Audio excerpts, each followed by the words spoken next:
Luisa Morón Zambrano, presidente de la Sociedad Venezolana de Ecología y miembro venezolana de la Comisión Mundial de Áreas Protegidas de la UCM. Hoy nuestro moderador va a ser uno de mis compañeros de la comisión, Freddy Parada, profesor de la Universidad Central de Venezuela. Los dejo con la celebración de las áreas protegidas, que es el marco en el que estamos organizando estos webinars, y de inicio al foro. Gracias, Freddy. Gracias. Buenos días a todos. Espero que se encuentren muy bien. Vamos a iniciar este webinar con la presentación del profesor Rodolfo Castillo Ruiz. Le pido a él que comparta la pantalla inicial de su presentación. Rodolfo es licenciado en Biología y magíster en Desarrollo y Ambiente de la Universidad Simón Bolívar. Sus líneas de trabajo son la conservación de la diversidad biológica y el monitoreo y evaluación de las áreas protegidas. Habiendo ocupado los cargos de gerente de proyecto y presidente de la Asociación Civil Bioparques, en paralelo ha ejercido la actividad de docente, primero en la Universidad Simón Bolívar y luego en la Universidad Bicentenaria de Aragua. Actualmente es profesor en el Instituto Profesional DUOC UC de la Pontificia Universidad Católica de Chile. Le damos la bienvenida y le recordamos que tiene 15 minutos para la presentación del día de hoy. Y bueno, a todos los demás les dejamos presente que por favor apaguen sus micrófonos, apaguen las cámaras para poder disfrutar efectivamente de la presentación. Y además hagan sus preguntas al directo de mi chat para poder luego hacerle las preguntas efectivas a Rodolfo. Bienvenido, Rodolfo, es todo tuyo el micrófono. Ok, muy buenos días tengan todos. Muchas gracias a todos los organizadores de este evento, en particular al grupo del RELAC Joven, que ha estado motorizando esta iniciativa, ¿no?, dentro de este marco. Bien, entonces, gracias, Freddy, por esa presentación. Entonces, iniciamos con esta ponencia de la situación actual de las áreas protegidas terrestres al norte del río Orinoco, ¿no? Entonces, tenemos acá una visión rápida del sistema de áreas protegidas de Venezuela, que son diversas figuras que podríamos decir que son estrictamente áreas protegidas: Parque Nacional, Refugio de Fauna Silvestre, Reserva de Fauna Silvestre, Reserva de Biosfera, Monumento Natural. Fundamentalmente ese, ¿no? Aquí se señala también parques de áreas marinas. 43 se señala acá, pero tengamos en cuenta que se decretó también el Parque Nacional Caura como el número 44 dentro de este sistema de áreas protegidas de Venezuela. Entonces, yo quiero destacar un aspecto conceptual, ¿no?, al hablar acá de la situación de las áreas protegidas al norte del Orinoco, que va a ser el enfoque de mi charla, de mi ponencia, y que son los tipos de metodologías de monitoreo y evaluación de un área protegida. Y quiero destacar este aspecto conceptual, dado que estamos hablando de una metodología de trabajo, una metodología científica, sistemática, toda una serie de procesos que implica el uso de indicadores, en algunos casos índices. Hay dos tipos de metodologías: la evaluación de estatus, que involucra la medición o caracterización de un grupo de indicadores que dan un panorama general de la situación del área protegida en un momento determinado.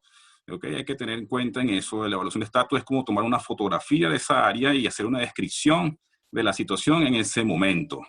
Hay otro tipo de metodologías que son la evaluación de la efectividad del manejo, que es una medida de cómo el área protegida está siendo manejada en cuanto al grado en que está protegiendo sus recursos y alcanzando sus objetivos de conservación. Entonces, hago esa acotación porque parte del trabajo que yo he venido realizando se basa fundamentalmente en la primera metodología, que es la evaluación de estatus. Entonces, reitero, digamos, la base científica de estos procedimientos. No se trata de hacer, digamos, críticas, sino justamente de buscar un proceso de mejora continua dentro de lo que son los ciclos de planificación y manejo de las áreas protegidas. Entonces, diversas evaluaciones se han realizado en el país con una mirada al sistema. Ya el profesor Carlos Rivero Blanco nos adelantó en el webinar pasado parte de estos elementos que son los parques nacionales en peligro del año 2001, un trabajo de Imparques y su empresa consultora, La evaluación del sistema de parques nacionales de Venezuela, no, esto fue en el año 90, que hay un error. En 1990 fue esta. Y la otra, la evaluación del sistema de parques nacionales de Venezuela en el 2001. ¿Okay? Con metodologías bastante similares, con la participación de Carlos Rivero Blanco, en ese caso. Otras iniciativas realizadas son la del semáforo conservacionista de los parques nacionales, realizado por Vitali en el 2001, y otro importante donde yo he tenido participación es el programa Observadores de Parques, realizado en este periodo de tiempo, fundamentalmente en 1998-2012, ¿no? Se inició en la Sociedad Conservacionista Audubon de Venezuela, luego fue llevado por Bioparques, todo dentro del marco de la iniciativa ParkWatch, ¿no? Que se podía traducir como observadores de parques.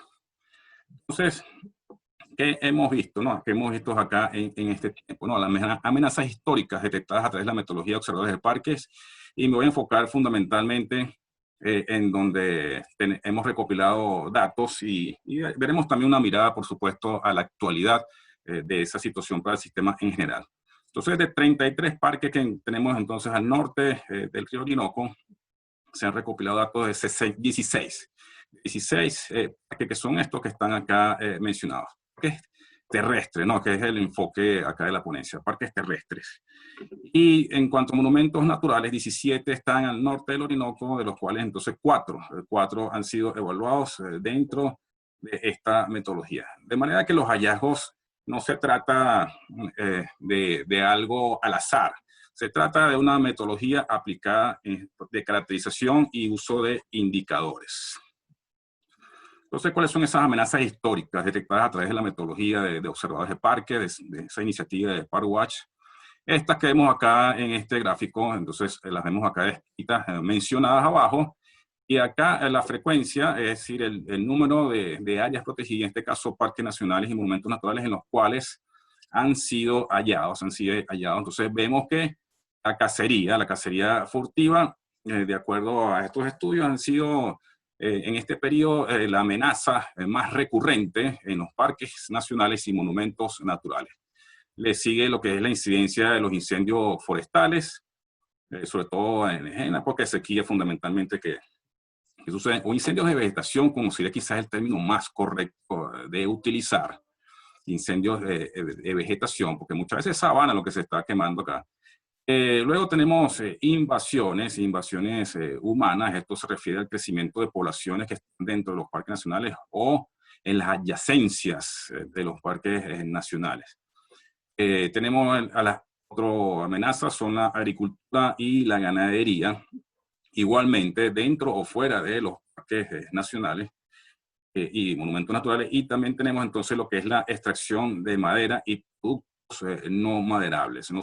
Destaco aquí casos como por ejemplo el cedro, una madera muy apreciada en la ebanistería, es extraída lamentablemente en diversos parques nacionales del país. Otras amenazas, digamos, menores, con menor frecuencia, especies exóticas, parece entonces la delincuencia, el turismo, carretera y otro tipo de proyectos de infraestructura y la extracción de minerales no metálicos. Eso es un poco el resultado de esa experiencia de esos años en los cuales se estuvo implementando entonces esta iniciativa, ¿no? Este programa. Entonces, bien dentro del marco de este programa, vemos esto, ¿no? Datos históricos que también son importantes analizar y ver su vigencia, si se mantienen o no en el tiempo, ¿no? Un análisis FODA de fortalezas, oportunidades, debilidades y amenazas. Entonces comenzamos con aquellos aspectos de tipo negativo, debilidades que se refieren al interno del sistema. Vemos los siguientes factores o elementos: cantidad del personal, capacitación del personal, infraestructura y equipos, presupuesto de marcación de linderos, cumplimiento del marco legal, estímulo a los proyectos de investigación y conservación, participación ciudadana en la toma de decisiones. En estos análisis han participado, digamos, diversos actores, ¿no? En la elaboración de esto a través de encuestas que se realizaron también en ese tiempo. Y esos actores incluyen tanto los que se encuentran en las instituciones a cargo del sistema, como en actores que tienen que ver con la sociedad civil, como organizaciones no gubernamentales, como también académicos de las universidades. Destaco eso. las amenazas vistas acá también de esos análisis y esas encuestas a esos actores, la caza furtiva, las ocupaciones ilegales, la subvaloración que existe sobre las áreas protegidas, que la población en general no conoce su valor, no conoce los beneficios, los servicios ecosistémicos que prestan estas áreas, y lo otro, la escasa voluntad política, que no están, las áreas protegidas no están en la agenda gubernamental, ¿no? Que no se ven, digamos, planes estructurados que en el tiempo dirijan la administración y gestión hacia unas metas, hacia unos productos concretos. Sí vemos en unos casos algunas medidas que se han tomado en este tiempo, que por ejemplo la conformación del Cuerpo Civil de Guardaparques, ¿no? Digamos un cambio de la denominación. En este caso, estos importantes guardianes de esta diversidad biológica que se encuentran en las áreas protegidas. Y tenemos lo que son los cuerpos de bomberos forestales, esto a raíz de la reforma de la ley del ejercicio de la profesión del bombero en el año 2002, se dio esta figura de profesionalización a los llamados tragahumos o los combatientes de las brigadas contra incendios del Instituto Nacional de Destaco esos aspectos como algunos avances dentro de, digamos, esas debilidades de la capacitación que se han detectado en estos años. Ok, ahí se me fue. Ok. Bueno, entonces digamos, con aquellos aspectos positivos, okay, dentro de este análisis FOA, las fortalezas, que son las de carácter interno, se consideran como fortalezas el diseño de las áreas protegidas, o sea, el diseño, digamos, individual, el tamaño que tiene cada una de ellas, el abarcar los ecosistemas correspondientes, etcétera, diversos criterios que han tenido los actores para dar esta respuesta.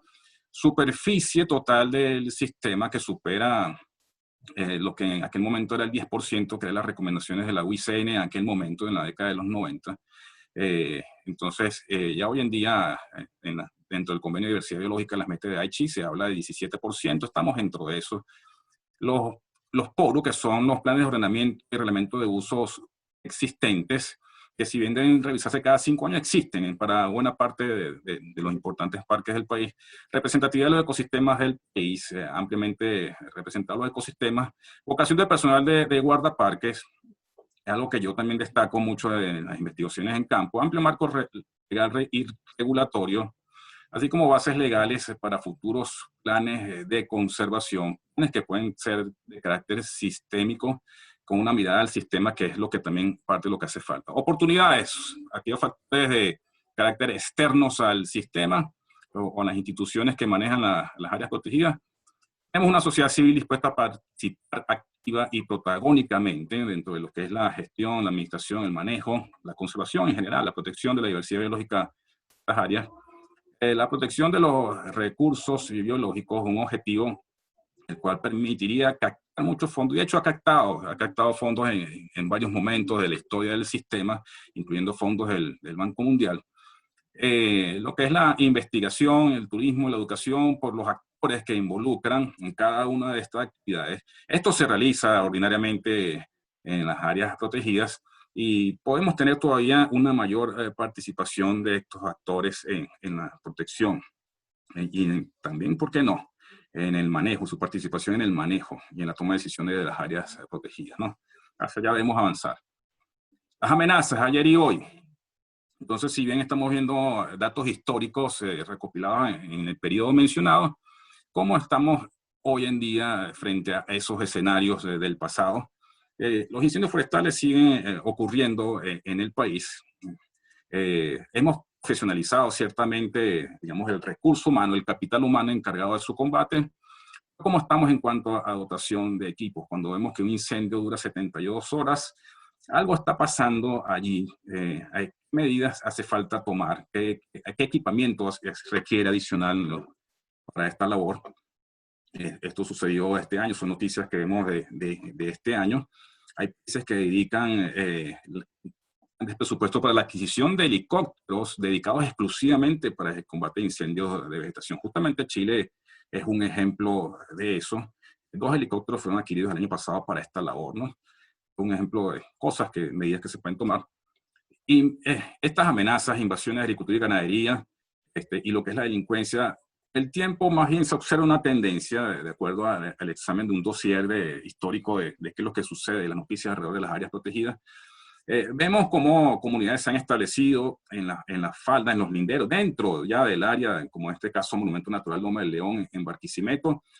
¿Cómo se hace en esos casos si ya tenemos población viviendo allí? Guatoco fue en su momento un ejemplo de cómo se saneó un parque con la finalidad de garantizar también abastecer agua a la ciudad de Caracas. O fíjense cómo aquí vemos este tipo de retroceso, ¿no?, dentro de la situación de nuestros tenemos escenarios como este, grandes mansiones, denuncias sobre grandes mansiones que existen en parques como el Ávila o Guaraíra Repano, como se le denomina ahora, es parte de lo que vemos. Y así como la delincuencia afecta al país, también estamos viendo que esto es un mal que estamos observando en nuestras áreas protegidas, incluyendo el Ávila o Guaraíra Repano. Cacería, extracción de madera, productos no maderables. Eso es una situación que igualmente se mantiene en el tiempo, porque no vemos una toma efectiva de medidas al respecto, más bien vemos cómo la situación actual de escasez de gas está llevando a la población a utilizar leña. Entonces, vemos muchas veces la población puede ver esos grandes espacios verdes, no como un espacio de conservación, sino como una reserva de leña. Algunos lo ven también como una reserva de cacería, un coto de caza. Irónicamente, en vez de conservar la diversidad biológica, es un coto de caza porque podemos encontrar allí ciertas especies a nuestra alimentación. Entonces, son cosas que estamos viendo hoy en día y son cosas que hay que valorar para ver cuál es el impacto que tenemos hoy en día. Grandes proyectos de infraestructura se han contemplado realizarse dentro de algunas áreas protegidas, como la estación del tren del ferrocarril en los Morros de San Juan. Parte de esta estación estaba contemplado hacerlo dentro del Monumento Natural. Se hicieron unos cambios dentro del proyecto para minimizar el área ocupada, pero igualmente no podemos ver los monumentos y parques como un área disponible para realizar proyectos de desarrollo para el país, que son necesarios ciertamente, pero no podemos verlo bajo ese enfoque. No son terrenos baldíos, eso es importante. ¿Okay? Proyectos extractivos, tenemos casos como la extracción de petróleo, proyectos petrolíferos de la faja del Orinoco. Tenemos el bloque Boyacá, adyacente, colindante con el Parque Nacional Aguaro-Guariquito. Ahorita con la situación que atraviesa nuestra principal industria petrolera, estos proyectos quizás están un poco analizados, pero está latente eso allí, está ese escenario, porque ese es parte de los planes que existen en el país. Tenemos otro tipo de proyectos productivos, como en la Reserva de Fauna Silvestre de Huetizau, que está esto en Falcón, y aquí roba un espacio a los marinos, pero es necesario hacer esta referencia. Camaronera existente dentro del área del refugio, que es algo que es incompatible con los objetivos que posee. Aquí también roba un poco el espacio, y me perdona José Ramón, que es nuestro colega que sigue después, porque aquí también en el refugio de fauna silvestre de Cuare, en la costa oriental de Falcón, se han presentado estos proyectos, el famoso proyecto de Lake Blue, con la construcción y dragado de canales que han afectado, que altera la dinámica en el refugio de fauna silvestre de Cuare, que está totalmente adyacente a esta área. Y tenemos también proyectos de tipo socioproductivo, que se llaman socioproductivos, que tienen como centro un área protegida, en este caso la Hacienda del Vida, el Parque Nacional Guatopo, donde se habla de producción de café, teniendo como marco el bosque que tenemos acá, que ciertamente en el pasado la Hacienda del Vida es una hacienda productora de café.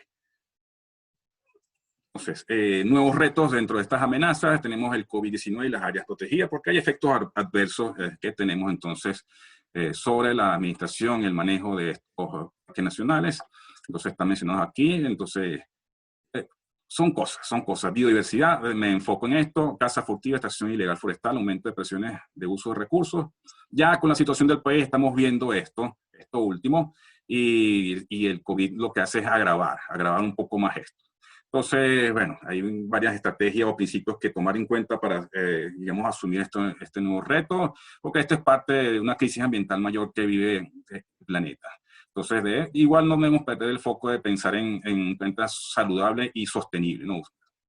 Pensar en los principios de la sustentabilidad, porque igualmente las áreas protegidas generan beneficios para los seres humanos.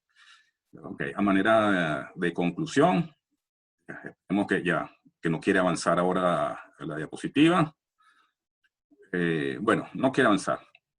Entonces, a manera de conclusión, se lo relato acá, requerimos que para el sistema se incluya dentro del ciclo de manejo lo que es la evaluación de las áreas protegidas. No lo veamos como una crítica a la administración, porque digamos que todos somos responsables de su manejo y conservación. El marco legal así nos lo dice, somos corresponsables en esta labor. No es algo exclusivo del Estado, por supuesto ellos llevan la tutela, pero tenemos que participar y la evaluación debe ser parte de ese proceso. Debemos verlo como algo natural, como algo normal, como un principio de mejora continua. Y en este sentido también requerimos que en general el sistema, no solamente lo del norte del Orinoco, todo el sistema en general, requiere un plan estratégico que tome en cuenta todos esos elementos que hemos mencionado hasta ahora y sobre todo el FODA. Pensar en cómo minimizar esas debilidades, esas amenazas, eliminar las amenazas, teniendo en cuenta nuestras propias fortalezas y las oportunidades que nos brinda el entorno. Ok, bueno, por su atención, muchas gracias y bueno, hasta aquí llegamos con esta presentación. Muchas gracias, Rodolfo, por esa excelente presentación. Yo sé que el tiempo a veces es corto para poder hablar de toda la situación de las áreas protegidas, pero bueno, en aras de disfrutar y de llevar una concienciación del tema, hacemos lo posible por resumir lo más que se puede esta conversación. Bueno, vamos preparando ahora la presentación de Vilisa Morón, pero antes quiero conversarles que esta actividad está en el marco del Día Latinoamericano y Caribeño de las Áreas Protegidas, que a partir del tercer CAPLAC, el Congreso Latinoamericano de Áreas Protegidas que se realizó en Lima, Perú, el año pasado, en el mes de octubre, se decidió que el 17 de octubre sería el Día Latinoamericano y Caribeño de las Áreas Protegidas. Y por tal motivo nosotros no queremos dejar de lado el tema de dejar de lado esta conversación y esta celebración, y entonces vamos participando en esta celebración, haciendo una actividad como un webinar de investigadores y profesionales que se preocupan del tema. Bueno, voy a dar ahora acceso a Vilisa. Voy a colocar su presentación.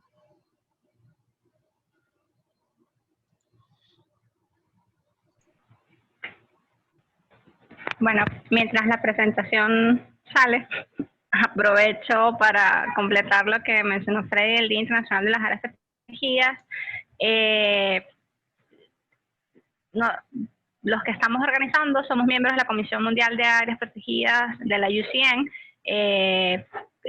Son comisiones en donde se tratan diferentes temas. En el caso nuestro es sobre las áreas protegidas y por muchos años se ha liderado la discusión en relación a las áreas protegidas, reservas de biosfera y áreas conservadas. Desde la comisión han salido libros, guías y constantemente se están discutiendo las novedades sobre la gestión efectiva y participativa de las áreas protegidas.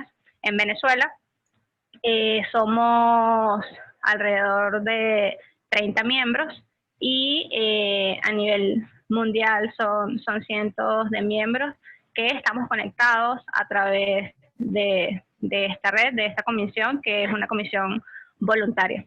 Y junto a los miembros de la Comisión de Áreas Protegidas y en alianza de la SB que decidimos organizar esta serie de webinars.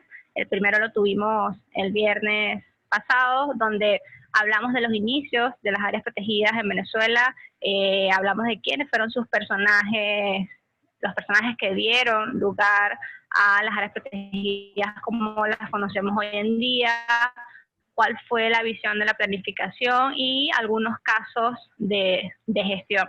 Mañana pues vamos a continuar con la presentación. Ya veo que está mi presentación en pantalla. Ok, bueno, Vilisa, ya está lista tu presentación. Voy a presentarte para que des inicio.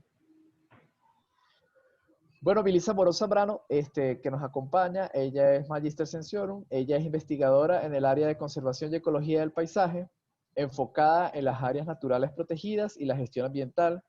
Actualmente es la presidenta de la Sociedad Venezolana de Ecología desde el 2016 hasta hoy en día.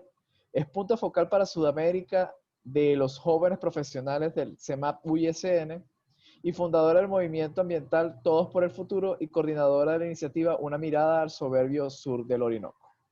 Bueno, Vilisa, es todo tuyo y empezamos la presentación. Recuerda que tienes 15 minutos para ello. Vale, gracias, Freddy. Bueno, aprovecho que estamos acá para comentarles que estamos trabajando en la segunda edición de la segunda edición especial de Una Mirada al Soberbio Sur del Orinoco en alianza con Explora y Provita. Pronto esperamos sacarla y puedan seguir recorriendo las amenazas y sus oportunidades de la mano de diferentes actores que hacen vida al sur del Orinoco. La siguiente.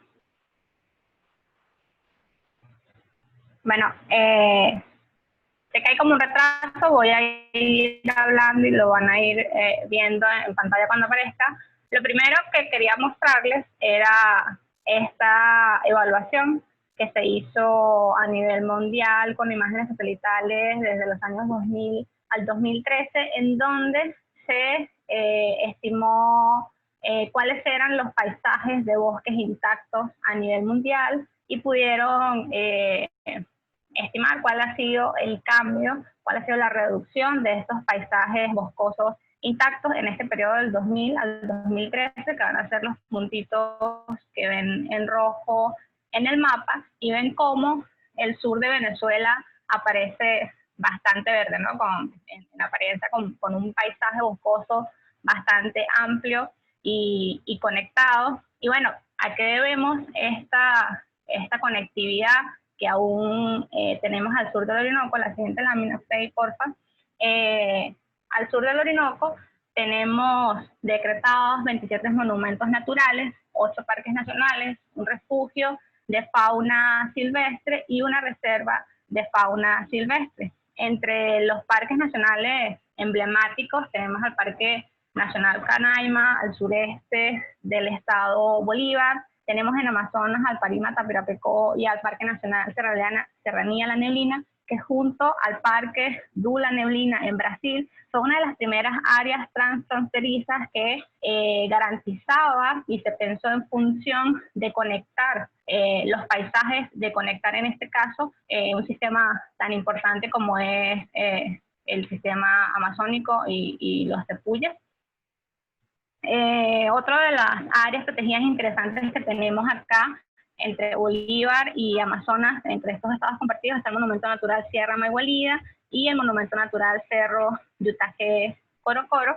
Entonces, bueno, estas áreas protegidas le han brindado protección a estos espacios naturales que son de gran importancia ecológica, en donde está contenida, está protegida las mayores reservas de agua del país, el potencial hidroeléctrico del país, y sobre todo tenemos una riqueza cultural en más de 27 etnias que hacen vida y que son los ancestros, los que han estado por años en este territorio. No lo han reflejado en el mapa, pero tenemos 2 reservas de biosfera. Las reservas de biosfera no son áreas protegidas estrictas, ¿no? Siguiendo los estándares internacionales de categorización.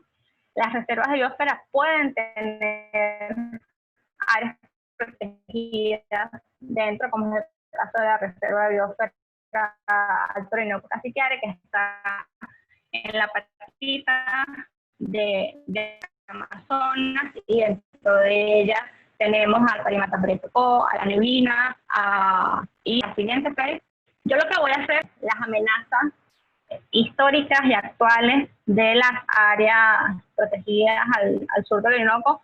No es una evaluación como realizó Parwax por muchos años en Venezuela, la que presentó Roto Castillo, ni la evaluación que presentó el profesor Carlos Rivero Blanco el viernes, lo que quiero es mostrarles la realidad al sur del Orinoco. Y bueno, la primera problemática que conseguimos al sur del Orinoco es una superposición de figuras. Lo más emblemático y que nos preocupa a todos los especialistas, activistas ambientales y a todos los venezolanos al sur del Orinoco es la poligonal del arco minero del Orinoco, que se superpone en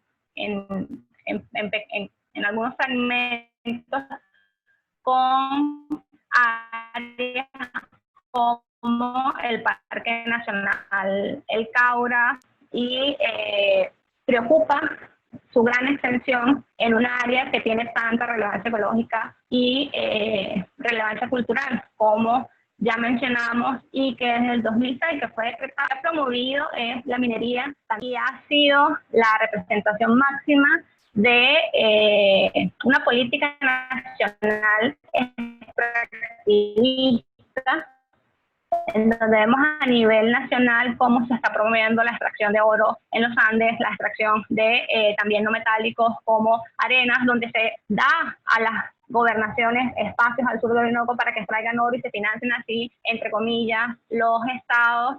Entonces, en este caso, se representa como una superposición de figuras, pero va mucho más allá. Otra de las problemáticas que tenemos son autorizaciones que se otorgan en este caso para la extracción de oro, la minería en el Monumento Natural Huayquinima, y también hay no solo superposición de figuras, sino leyes y tomas de decisiones contradictorias. En el Parque Nacional Canaima, los diferentes entes regionales cobran en oro la movilización de las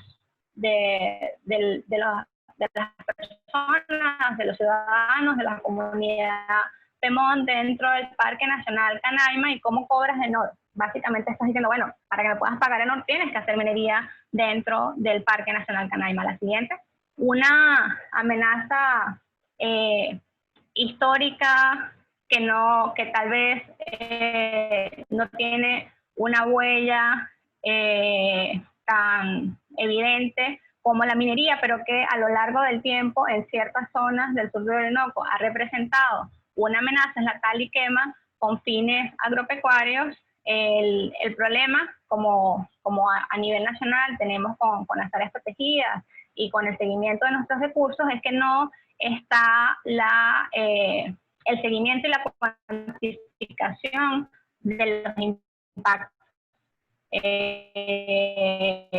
Sabemos que ocurren, hay diferentes estudios en pequeñas localidades, pero no se puede el verdadero efecto de las diferentes actividades. Pero, por ejemplo, en el Parque Nacional Canaima tenemos que ha habido cambios de uso sin planificación ni control. Esto ha erosionado el suelo y también impacta sobre la sedimentación de los ríos y por ende al régimen hidráulico. Recordemos además que estos suelos del Parque Nacional Canaima no son suelos ricos, son suelos ácidos. Lo que siembra no va a alimentar de la mejor manera a los diferentes rumiantes que puedas tener creciendo. Y sobre todo, lo que ha habido en el Parque Nacional Canaima es que se han cambiado los patrones de uso y de convivencia de las comunidades indígenas, se han concentrado las comunidades, entonces claro, el efecto de sus prácticas ancestrales se ha intensificado.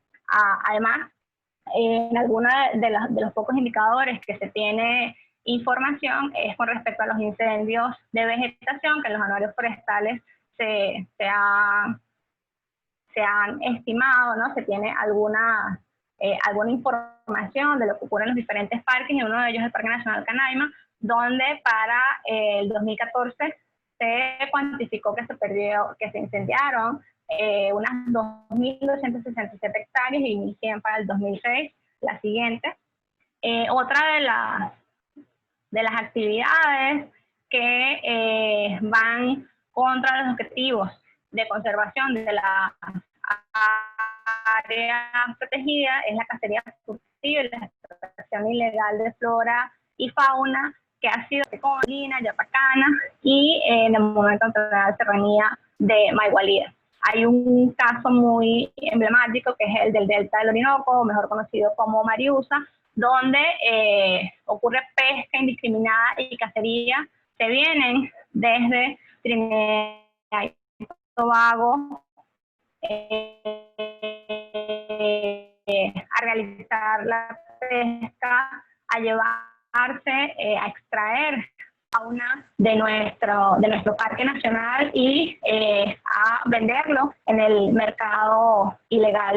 Además, ha habido como momentos puntuales en donde se ha tenido información de la extracción ilegal de plantas y de forestales dentro de los parques nacionales, como esta que presento acá, de 700 rolas dentro del Parque Nacional Canaima en el 2005. La siguiente, otra de las problemáticas en las áreas protegidas es el turismo sin control, sin supervisión, sin planificación. Hay un desconocimiento o incumplimiento de la capacidad de carga en los diferentes monumentos y parques nacionales. Además, hay la realización de expediciones ya sea turísticas, científicas, pseudocientíficas, de aventura que se realizan sin permisos por la burocracia, porque las personas saben que nadie les va a decir nada porque no hay suficiente personal en áreas de gran tamaño como son las del sur del Orinoco, y la falta de valores y educación sobre la relevancia, sobre cómo es importante para todos los ciudadanos el respeto, la protección, el resguardo de estos lugares. Entonces se originan problemas como en la cima del Tepuy Roraima, en donde se han encontrado alrededor de 17 especies invasoras, incluyendo tomates y papas. Además, también se han hecho estudios donde han detectado bacterias de origen humano en los diferentes pozos del Tepuy Roraima. Y claro, tienes a una serie, a un número, a Canaima van entre 2.000 a 3.000 turistas que entran al parque y nadie les dice cómo se deben comportar en el parque, no les dicen dónde debe ir la basura, qué hacer con los desechos cuando subes a Roraima, y tienen las facilidades para disponer de la mejor forma estos desechos. Además, tampoco hay una continuidad en los programas de sensibilización e interpretación ambiental. La siguiente. El cambio climático es una de las problemáticas actuales que está más en boga. Sin embargo, al sur de Orinoco es poca la información científica, el levantamiento de datos para poder aproximarnos, para poder tener una idea y ver cuál es el efecto en los diferentes monumentos y parques nacionales. Uno de los pocos trabajos que hay al sur de Orinoco fue con unos modelos en donde se hicieron escenarios en que la temperatura aumentaba de 2 a 4 grados centígrados y estimaron una pérdida de especies vegetales del 8 al 33% de las especies que están sobre los tepuyes en estos dos escenarios. También hay un trabajo súper interesante, mucho más reciente, de Bevilacqua, en donde están aprovechando el conocimiento del territorio de los yecuanas para ver cómo perciben ellos el cambio climático, y entonces el pueblo yecuana habla de que ha evidenciado disminución de las lluvias, incremento de la temperatura, que hay cambios en las épocas de inundación y sequías, tienen incertidumbre ahora de predecir el clima, que es tan importante para ellos para el desarrollo de los conucos y la planificación del día a día en sus comunidades, y también tienen otros indicadores aprovechando el conocimiento de los yecuanas, que va relacionado más con indicadores biológicos como la fenología de las plantas o los movimientos que ha habido de aves de un tipo de bosque a otro, una altitud a otra, y de insectos. La siguiente. Y bueno, en esta lámina estoy utilizando los puntos de minería que son descargables de libre acceso en la plataforma, en el geoportal del Sistema Geológico de los Estados Unidos. Van a ver en rojo los que son yacimientos, como en azulito, en donde hubo producción minera antigua, Los amarillos son plantas que existen y los negros son los sitios que están en producción actualmente. Y vemos cómo estos puntos se diseminan en todo el sur de Orinoco, tanto dentro como fuera de parques nacionales, monumentos naturales. Organizaciones como Guatániva han hecho estudios en toda la región. También SOS Orinoco se ha enfocado en diferentes áreas protegidas dentro del Parque Nacional Canaima, en un proyecto que yo participé con Pulitzer y que tenía la información de SOS Orinoco. Logramos levantar, actualizar la extracción minera dentro del Parque Nacional Canaima. Cuantificamos 1.033 hectáreas de extracción dentro y en las adyacencias del Parque Nacional Canaima, realizado en el territorio Pemón. El Parque Nacional Serranía La Neblina, SOS Orinoco estimó más de 50 hectáreas. En el Cerro Aracamuni también se conoce que hay extracción minera en Hachimú. En el Parque Nacional de Pacana, SOS Orinoco estimó más de 2.300 hectáreas de minería que está siendo realizada por disidencias de la FARC en anuencia de las autoridades militares y ambientales. En el Monumento Natural Huayquinima hay más de 2.000 hectáreas dentro y en las adyacencias del monumento con el río La Paragua, y las estimaciones son de más de 47.000 hectáreas impactadas por minería, que se traduce en ríos contaminados, en peces contaminados, en ríos sedimentados, en pérdida de bosques que son únicos en sitios donde la extracción minera reduce la posibilidad de regeneración de estos bosques que son tan diversos y que les ha tomado tantos años de evolución ser lo que es hoy en día. Estamos acabando con nuestro patrimonio natural, nuestro patrimonio cultural y con todo el potencial hidroeléctrico del sur del Orinoco, y las áreas protegidas no pueden contener esta actividad, que es una política nacional, porque no cuentan, la siguiente lámina, con las herramientas. Hay debilidades en el seguimiento, el control y la supervisión, porque hay escasez de recursos en el Instituto Nacional de Parques Nacionales, hay poco personal profesional y técnico capacitado para realizar todas estas labores de guardería y control. La dimensión de estos parques y monumentos es enorme. Es difícil que para 7 personas, 7 guardaparques, que es lo que hay en el Parque Nacional Canaima, al menos cuando yo estuve en febrero de este año en el Parque Nacional, 7 personas no pueden recorrer Canaima, no pueden encargarse de recorrer Canaima, y menos cuando los vehículos que tienen están dañados, no tienen lanchas, no tienen cómo movilizarse en el parque, y solo pueden actuar a donde les es posible llegar. Además, no se cuenta con registros cuantificables de los daños que se ha ocasionado en los bosques de la región, más allá de lo que se puede estimar con las imágenes satelitales. La información sobre la biodiversidad es parcial. Entonces, estamos perdiendo y no sabemos qué es lo que estamos perdiendo, cosa que es mucho más preocupante. La siguiente.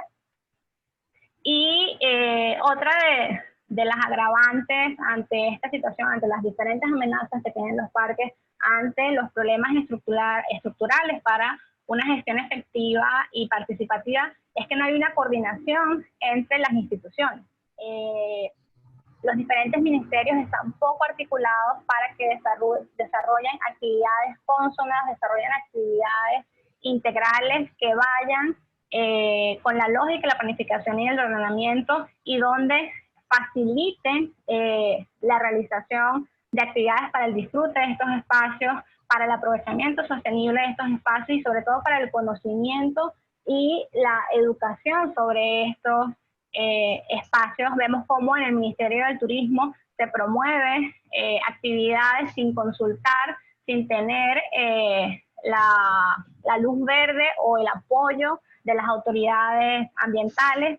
Hay un exceso de burocracia, entonces tienes que pedir permiso en todos lados y al final nunca te lo dan porque se traspapeló y cuando te lo dan, pues buenísimo, pero te lo dan al año, ¿no? Ya después de que el presupuesto se te volvió sal y agua.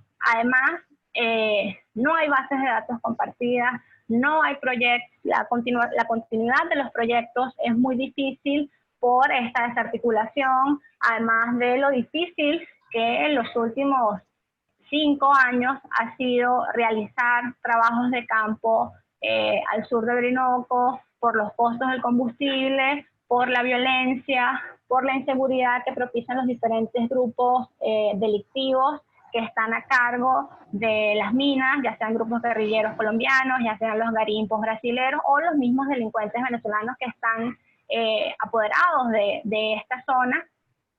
Un proyecto hermoso que está a nivel nacional, que es uno de los proyectos de mayor número de años que se realizan en Latinoamérica, está a riesgo de perderse porque no se ha podido seguir asistiendo a las diferentes zonas de muestreo, tanto al sur como al norte del Orinoco. Pueden leer el artículo de Vilanova en su blog sobre 50 años de bosques tropicales en Venezuela, donde es posible perderse toda la información y la continuidad de este proyecto. Entonces, bueno, muchas gracias por su atención. Muchas gracias, Vilisa, por tu presentación. Muy interesante conocer la realidad ahora del sur del Orinoco. Y bueno, es importante en este momento de las áreas protegidas, del Día de las Áreas Protegidas, tener una realidad de nuestro país. Nosotros, como miembros jóvenes, Vilisa y mi persona, de la CEMAP, estamos trabajando actualmente en una organización que se llama Relat Joven, que surgió justamente en el tercer CAPLAT, y está articulando los liderazgos jóvenes de diferentes personas o diferentes miembros del CEMAP que se encuentran en toda Latinoamérica y el Caribe.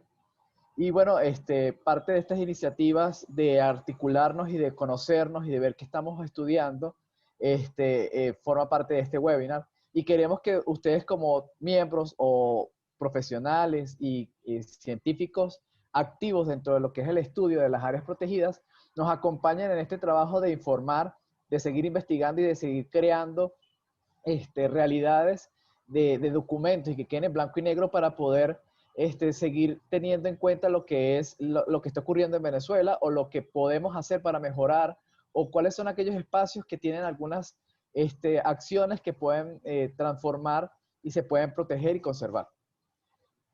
En este marco, bueno, vamos a seguir ahora con la presentación del profesor Ramón y voy a compartir pantalla para que él esté...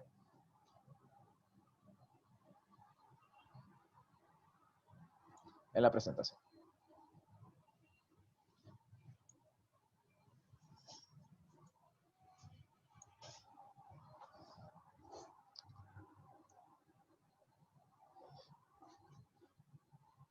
Bueno, voy a dar el currículum de Ramón. José Ramón Delgado es oceanógrafo de Brasil, graduado en Brasil en 1983. No debería decir los años, ¿verdad, José Ramón? Coordinador del proyecto de conservación Manatí entre 1987 y 1998. Planificador de parques nacionales entre 1989 y 1991. Coordinador del programa de capacitación de guardaparques y parques en 1992. Es oficial encargado del programa SPAUPAC UNEP de 1994 a 1995, autor del Diccionario del Mar Venezolano en 1998, fundador y el primer director del áreas marino-costeras del Ministerio de Ambiente entre 1999 y 2001, corredactor de la Ley de Zonas Costeras en 2001, miembro fundador y director ejecutivo de la Fundación Caribe Sur. Bueno, bienvenido, José Ramón. Es un placer tenerte con nosotros. Gracias, Freddy. Un saludo a todos. No sé si el micrófono está ya, ok, ya está conectado. Gracias. Bueno, disculpe si se me sale la emotividad, que sería muy entendible en los momentos que estamos viviendo, ¿no? Arriba. Yo hoy voy a hablar sobre las áreas marinas protegidas en Venezuela. Antes de iniciar, quiero decirles que la Fundación Caribe Sur es una organización venezolana de ámbito regional que trabaja por la conservación del patrimonio natural y cultural de la zona costera de la región. Y que desde el 2004 ha impulsado la idea de establecer unidades de conservación en el Caribe Sur con énfasis en las islas, los ecosistemas menos representados en el universo de las áreas protegidas. Próximo, por favor.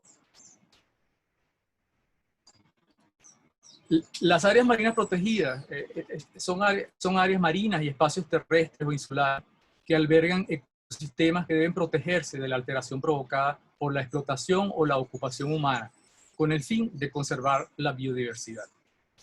En ellas se protegen especies de plantas y animales o hábitats de interés biológico, educativo y paisajista, donde se permite la realización de actividades recreativas, turísticas y educativas, así como la investigación científica.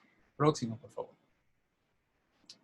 Desde 1972, cuando Venezuela decretó su primera área marina protegida, se establecieron una serie de áreas protegidas en ecosistemas marino-costeros a lo largo del Caribe venezolano. De las 21 categorías de ABRAE que existen, solo 4 categorías específicas pueden considerarse verdaderas áreas protegidas, o sea, que persiguen fines estrictamente protectores y de conservación de la biodiversidad.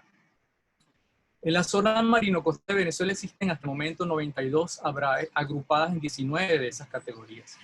De estas, solo 14 son parques nacionales, 4 monumentos naturales, 4 refugios de fauna silvestre, 5 reservas de fauna y 3 reservas forestales, para un total de 30, de las cuales apenas 5 no incluyen áreas marinas en su nivel. Es obvio que en el proceso evolutivo del pensamiento conservacionista el mar llegó después y aún lo marino no se consolida. Pero ahí vamos. Próximo, por favor. En el marco de la expansión del sistema de áreas protegidas, iniciada en los años 80, se designaron nuevas áreas marino-costeras, ampliando la cobertura hacia el Océano Atlántico, incluyendo la declaratoria en 1991 de los parques nacionales Mariusa y Turuépano y la Reserva de Biosfera Delta del Orinoco. Es interesante señalar que 2 referentes mundiales de la historia de las áreas marinas protegidas, Estados Unidos y Australia, crearon sus primeras áreas marinas en 1975. Felizmente en Venezuela siempre ha existido visionarios y hemos tenido mucha suerte por haber compartido tiempo de vida con algunos de ellos. Gente de ciencia, diplomáticos, sabios incluso, y sobre todo gente pragmática, verdaderos próceres civiles como los que propusieron la creación del Parque Nacional Los Roques, nuestro primer parque nacional marino en 1972. Próximo, por favor.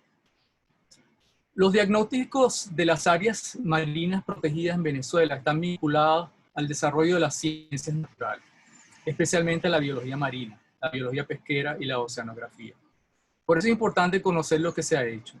Una recomendación para las nuevas generaciones interesadas es que revisen la historia y aprendan de las experiencias del pasado. Venezuela es un país nuevo, con una historia reciente, y que desafortunadamente nos tocará volver a construir una parte importante de nuestra institucionalidad. Que ya existen bases sobre las cuales construir lo que vendrá. Además de la extensa cantidad de artículos, papers, tesis de grado, posgrado y doctorado que se han generado en Venezuela, también hay algunos clásicos que deben ser lectura obligada. Quizás conozcan algunos de los que están en la imagen. La fauna descriptiva de Doro Roll, el libro de la Salle sobre el sitio de los Roques de los Chile, Ecología Marina, las publicaciones de Fernando Servigón, Venezuela y su mar de Gonzalo Rodríguez del Villar, y así. Próximo, por favor. Sin temor a exagerar, podemos decir que el desarrollo de las ciencias del mar y la conservación en Venezuela es una historia que la podemos resumir en un par de imágenes. Entre los años 60 y 70 iniciaron sus actividades las instituciones que marcaron la pauta para adquirir el conocimiento acerca del mar y nuestros recursos. Un mar que, gracias a la posición de Isla de Aves, hoy refugio de fauna, nos concede soberanía sobre una parte importante del mar Caribe. Nuestro país fue sede de la tercera conferencia de las Naciones Unidas sobre el Derecho del Mar, la CONVEMAR, en 1974, cuando Venezuela comienza a tener conciencia de su territorio marítimo. Sin embargo, hoy no existen ni el Instituto Oceanográfico de Venezuela ni la Fundación Científica Los Roques, que eran 2 instituciones claves muy importantes para el conocimiento de nuestro mar. Rápidamente, desde el 57 para acá, comienza la historia de las ciencias del mar en Venezuela. Próximo, por favor. Desde 2009 se han celebrado 5 simposios de áreas naturales protegidas consecutivos y organizados en el marco de los congresos venezolanos de ecología. Quizás se me escapan algunas cosas, pero la realidad es que en 2021 iniciamos la década del océano, decretada por las Naciones Unidas, sin 2 de nuestras instituciones que han generado gran parte de la información que nos ha traído hasta aquí. Y además, no tenemos una flota oceanográfica a la altura de lo que necesitamos. Pero esto vamos a hablar un poco más de detalle a continuación. Próximo, por favor.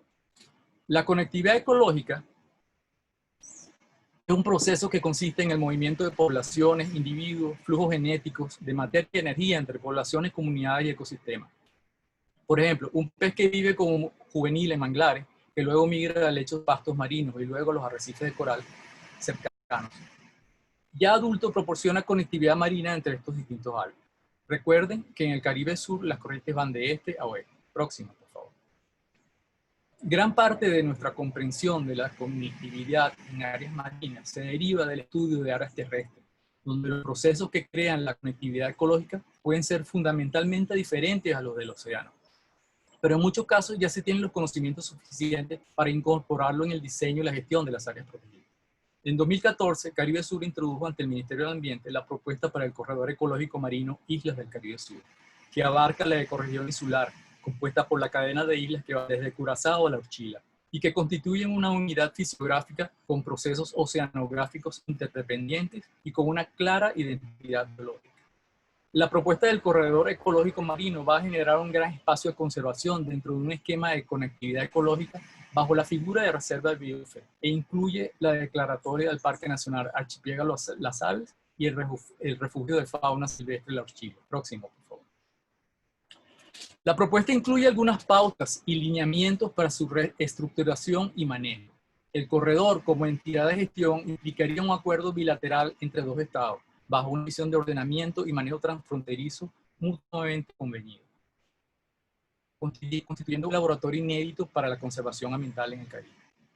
Además de la creación de 2 nuevas áreas protegidas para Venezuela, esta iniciativa posee un importante potencial para ser incluida en la lista de Patrimonio Mundial de la UNESCO, lo que sería un paso significativo hacia la conservación y uso sostenible de la biodiversidad para nuestra ecorregión. Poco tiempo después de haberse presentado esa propuesta ante el Ministerio del Ambiente y ya con audiencia marcada con el ministerio fue eliminado. Seguimos. Próximo, por favor. El manejo de un área protegida se hace en base a 3 instrumentos principales: un plan de ordenamiento, un reglamento de uso y un plan de manejo, además de un mandato ejecutivo que le da a un organismo la responsabilidad de protegerla y administrarla. La base del manejo es el PORI, y su desarrollo está contemplado en la legislación a través de un proceso de consultas públicas.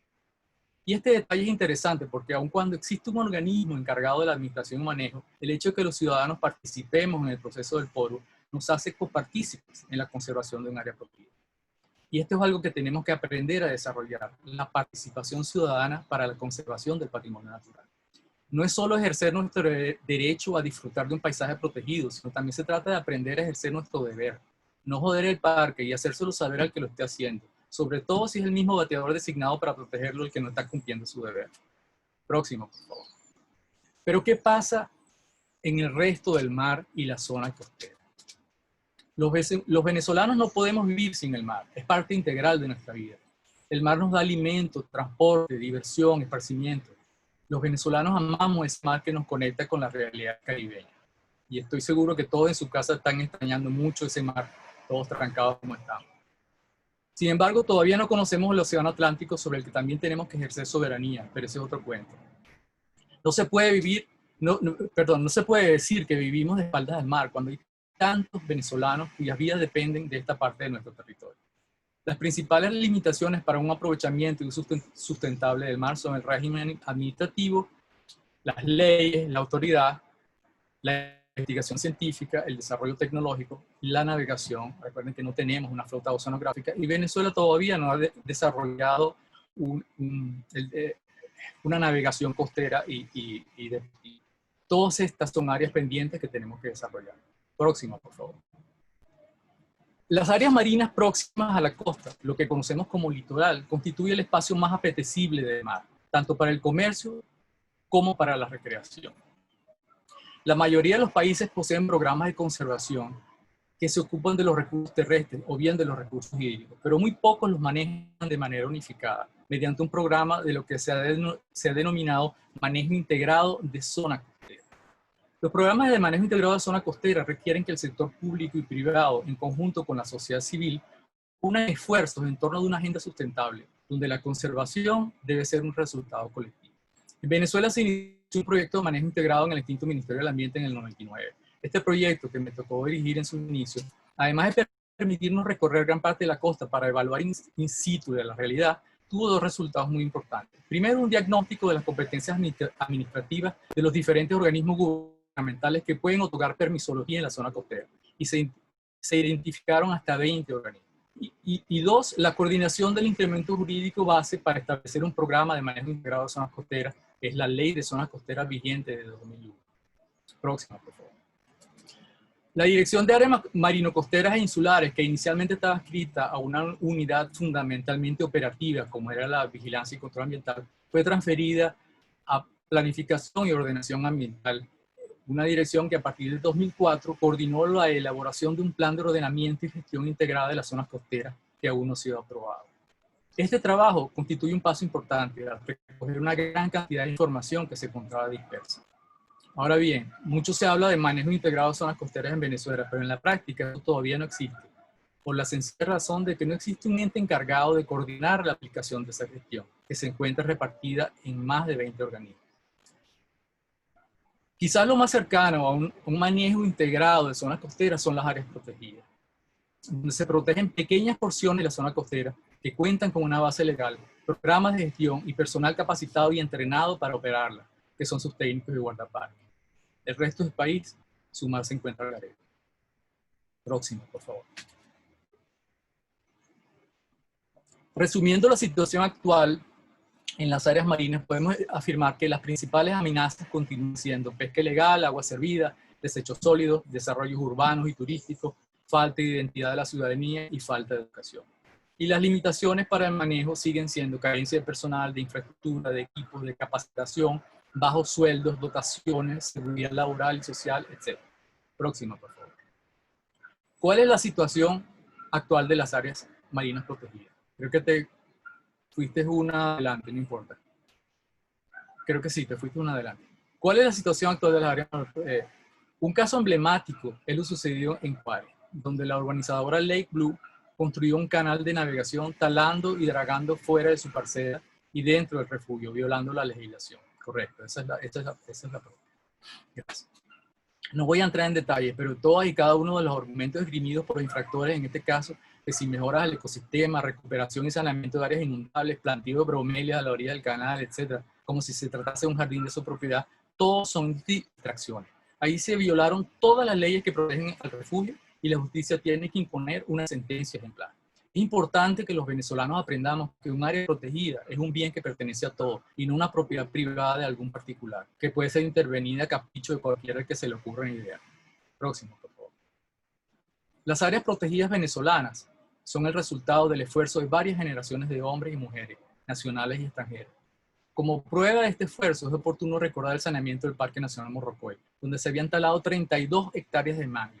Y después de su creación, entre 1974 y 78, se demolieron 790 palafitos y 1.800 casas en la isla de Cayo, que estaban destinadas a uso particular y turístico. Hoy, Morrocoy enfrenta otro problema. Desde julio pasado, una serie de derrames de hidrocarburos provenientes de la refinería El Palito han llegado hasta Morrocoy. Y lo más preocupante del asunto es que en ninguno de los casos se activó el Plan Nacional de Contingencia por parte de PDVSA o del Instituto Nacional de Espacio Acuático. Estos derrames encendieron las alarmas de la sociedad civil organizada y desde diversas ONG conservacionistas se hicieron las primeras denuncias ante los organismos competentes y la opinión pública, mientras se promovía la organización de jornadas de limpieza de playas y cayos en conjunto con voluntarios y pescadores de la zona. Próximo, por favor. Sin embargo, además del silencio de PDVSA, ha sorprendido la prohibición dictada por las autoridades de Imparque a representantes de la ONG y grupos de voluntarios de entrar a limpiar y evaluar los daños en los cayos dentro del parque, que son lugares de anidación de tortugas y aves marinas, así como importantes proveedores de servicios ecosistémicos asociados a la pesca. Antes de concluir, es importante mencionar que existe una responsabilidad nacional y existen los compromisos internacionales. Primero, nadie va a hacer nuestro trabajo. Los acuerdos internacionales son compromisos voluntarios asumidos por los países y que los países tienen la obligación de cumplir. Si los países no cumplen, a menos que sea un acuerdo vinculante, como es el caso de la conferencia, la CONVEMAR, de la cual Venezuela no es signataria, por lo cual no está obligada a cumplirlo, es un compromiso voluntario. Soberanía se ejerce con presencia, ciencia y manejo de áreas protegidas. La institucionalidad hay que volver a construirla. Borrocó y se saneó una vez con esfuerzo y determinación, y si es necesario, lo volveremos a hacer. Próximo. Con esto creo que culmino, y esta última lámina es para recordarnos que después de ellos vinimos nosotros, y después de nosotros seguramente vendrán otros. El esfuerzo que hagamos para dejar un mundo mejor, sin duda será apreciado por las generaciones futuras. Recuerden, en el mar todos vivimos aguas abajo de alguien más y todos bajo un mismo cielo. Muchas gracias por la oportunidad.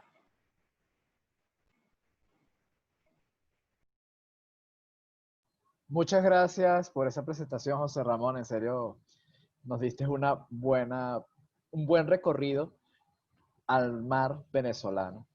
Bueno, hemos visto ya la realidad de las áreas protegidas tanto del norte del Orinoco al sur del Orinoco y las que se encuentran en nuestro mar. Hemos hecho un recorrido al territorio venezolano desde la zona más ecuatorial hasta la más septentrional. Entonces ahora corresponde a ustedes realizar sus preguntas. En este momento les pediré, por favor, que levanten sus manos aquellos que quieran participar para abrirles el micrófono, o bien pueden escribirlas por el chat y las leeremos a las personas que estén o que corresponda la pregunta.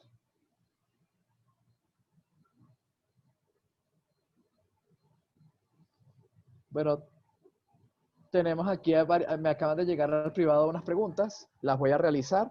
Por favor, los panelistas estén atentos para responder.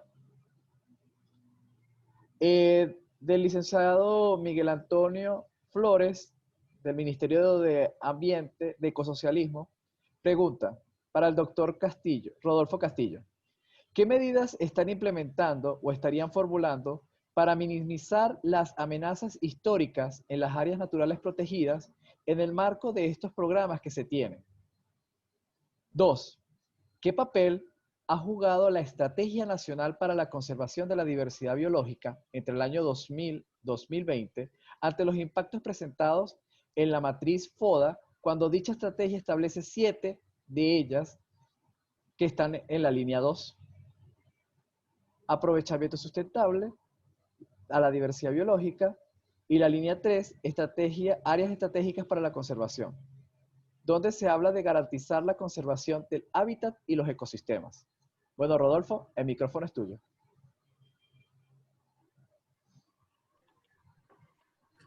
Ok. Entonces, sí, importante planteamiento que formula el amigo aquí que trabaja para el ministerio. Porque ciertamente yo recalco lo que yo mencionaba, que el marco legal nos habla de la corresponsabilidad, ¿no? También del ciudadano dentro de lo que es la protección de la diversidad biológica y de las áreas protegidas. Entonces, ciertamente nosotros no debemos esperar de brazos cruzados la acción del gobierno. Por supuesto que es importante por ser los organismos tutelares de la administración de las áreas protegidas, pero también nosotros podemos estar allí, enmarcarnos dentro de grandes planes, como ciertamente la Estrategia Nacional de Diversidad Biológica establece una serie de lineamientos a ejecutar en el país. Actualmente, lamentablemente, la situación del país ha pegado fuerte también a las organizaciones de la sociedad civil, a las ONG que hacemos trabajo por las áreas protegidas desde el punto de vista de nuestra participación ciudadana y de la corresponsabilidad. Y lamentablemente está mermada actualmente nuestra labor. Sin embargo, nuestro fuerte siempre ha sido lo divulgativo, lo educativo. Yo destaco, por ejemplo, el proyecto que iniciamos en el estado Lara, la red de aliados de los parques nacionales de Terepaima y Yacambú, que sirvió como un estímulo para muchos grupos que hacen vida ordinariamente allá en el estado en torno a estos parques.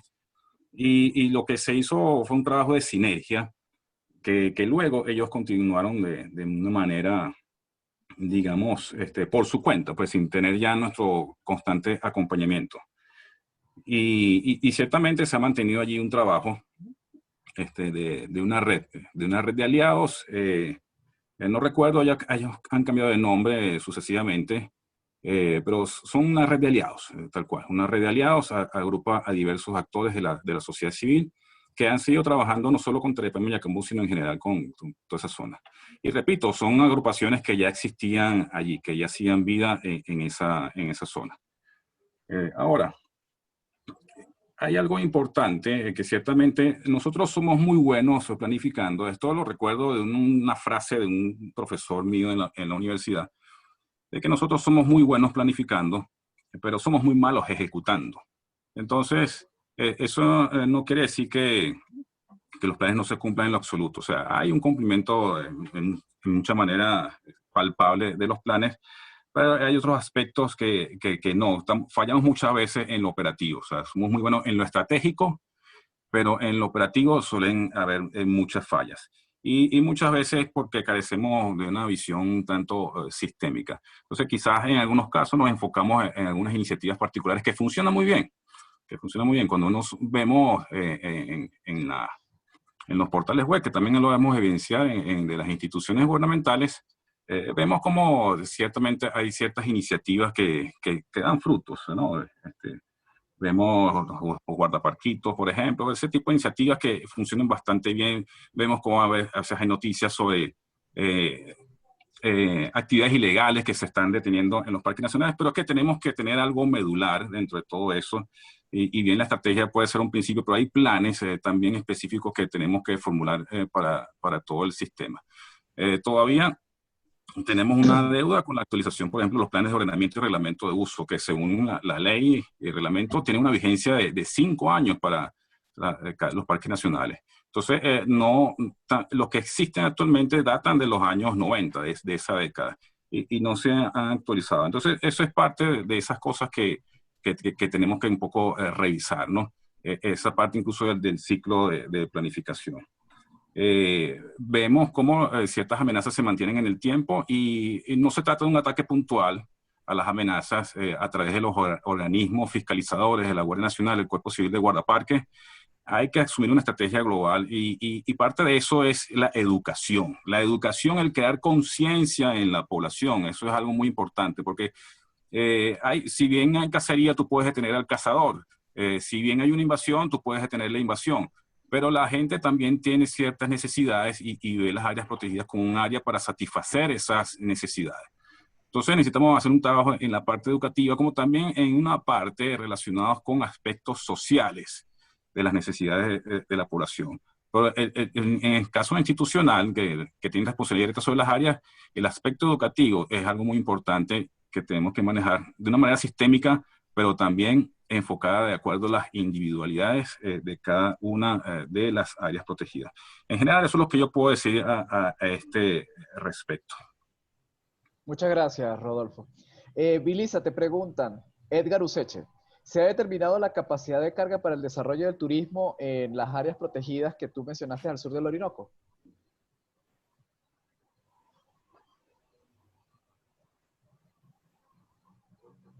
Aló. Tenía el micrófono apagado, disculpa. Bueno, en el Parque Nacional Canaima está la capacidad de carga, por ejemplo, para estar sobre el Tepuy Roraima, que en la última evaluación que se hizo fue de 60 personas, si mal no recuerdo. Sin embargo, a lo largo del año, dependiendo de la temporada, cuando hay mayor densidad de turistas, y no hay suficiente personal para poder estar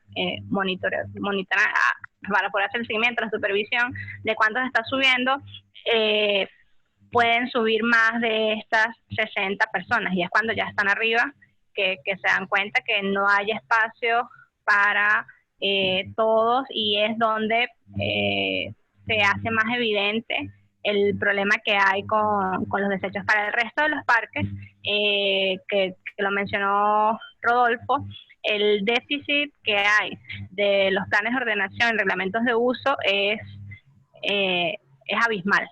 Al sur del Orinoco, la única área protegida que tiene un PORU y es solo para la mitad del parque es el sector oriental del Parque Nacional Canaima. El resto de los monumentos y parques nacionales lamentablemente no tiene un plan específico de ordenación y uso, están ausentes estas evaluaciones y ahora habría que ver realmente los que tienen el PORU qué tan eficiente ha sido o hacia dónde tenemos que avanzar. Lo comentó un poco el profesor Carlos Rivero Blanco y mañana, el miércoles, lo va a profundizar el profe, se me fue su nombre, Jorge Naveda, con los planes de gestión integrales. Entonces, eso. Muchas gracias, Vilisa. Doy la palabra a Miguel Pietrangeli para que por favor haga su participación. Bueno, buenas tardes. Bueno, ante todo, bueno, quisiera felicitar a los ponentes, ¿no? y al profesor José Ramón Delgado, que no lo conocía personalmente, o sea, de vista, ¿no? Pero yo creo bueno, que la conclusión es que los parques nacionales han servido. Los parques nacionales han sido un éxito, han contenido la intervención humana, por más que, bueno, que en estos últimos 20 años la gestión ha sido bastante débil, bueno, se ha mantenido, se respetan, ¿no? Me parece que bueno, que son el futuro de nuestro ecoturismo, ¿no? Porque están establecidos todos los parques y los monumentos naturales, ¿no? Bueno, quiero preguntarle, profesor José Ramón, ¿cómo es eso del corredor ese ecológico Islas del Caribe Sur? O sea, explíquenos un poco más eso. Los gobiernos de los países vecinos nos apoyarían, o sea, o están involucrados en ese proyecto tan hermoso. Bueno, esa es la pregunta para el profesor José Ramón. Para Vilisa tengo felicitaciones a Rodolfo también, muy buena su intervención. Para Vilisa, yo lo que quiero preguntarte, Vilisa, ¿qué hace una andina maracucha cuidando el sur de Venezuela teniendo los Andes ahí? No, mentira. Muy buen trabajo, Melissa, de verdad que interesante, ¿no? Quiero aprovechar tu experticia para que me aclares algo. ¿Cómo está la Reserva Forestal de Mataca? ¿Qué se está haciendo ahí? O sea, ¿qué desastre están haciendo? Bueno, porque parece que las reservas forestales son reservas para sacar madera, ¿no? Quisiera que me actualizaras un poco la Reserva Forestal de Mataca tiene un plan de ordenamiento de 2004. Ojalá se haya hecho algo al respecto, ¿no? Otra cosa que mencionaste es la condición, 37 etnias, me parece que dijiste, 37 etnias indígenas. ¿En qué condiciones están esas etnias indígenas? Ese es el tesoro, o sea, si guardamos los parques nacionales, esas etnias indígenas deberíamos tenerlas, bueno, cuidarlas al máximo, ¿no? Serían dentro de los planes de ordenamiento una de las cosas que más deberíamos cuidar, ¿no? Y otra cosa, aprovechando tu experticia en el área, o sea, yo sé que están sacando mucho oro, ¿no? Y el oro de sangre y todo lo que se habla de eso y que todos esos indígenas que trabajan en ecoturismo están siendo obligados a trabajar en las minas, ¿no? ¿Qué otros minerales están sacando además de oro?